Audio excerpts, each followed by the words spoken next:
At this very moment, giant African land snails, what state officials call an incredibly dangerous invasive species, have part of Pasco County under a quarantine. You're watching 10 Tampa Bay. Thank you for being with us. I'm Courtney Robinson. And I'm Josh Sidorowicz. State officials are urging the public to help them get these snails under control. One of the areas in Pasco where they have seen the biggest problem here is right along Massachusetts Avenue in Newport Richey, and that is where 10 Tampa Bay's Megan Myers caught up with a business owner who has seen it firsthand. Jay Pasqua says he's seen about 60 of the giant African land snails scattered throughout his property.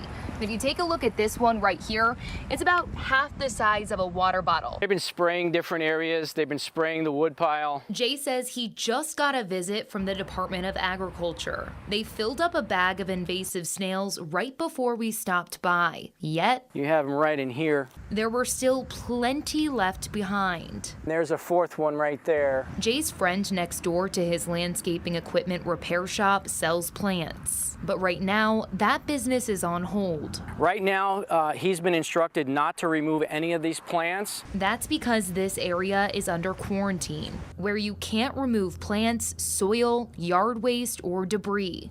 And the only people who can remove these snails are the professionals. The snails feed on more than 500 plant species, posing a major threat to the environment.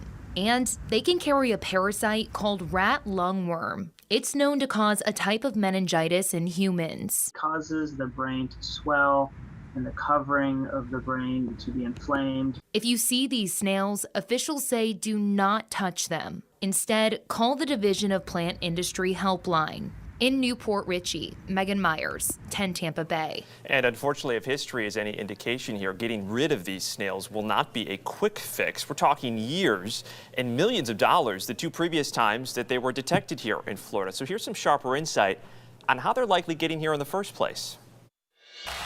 This cream-colored phenotype is very common in the pet trade in Europe and has been intercepted here in Florida previously with the illegal pet trade.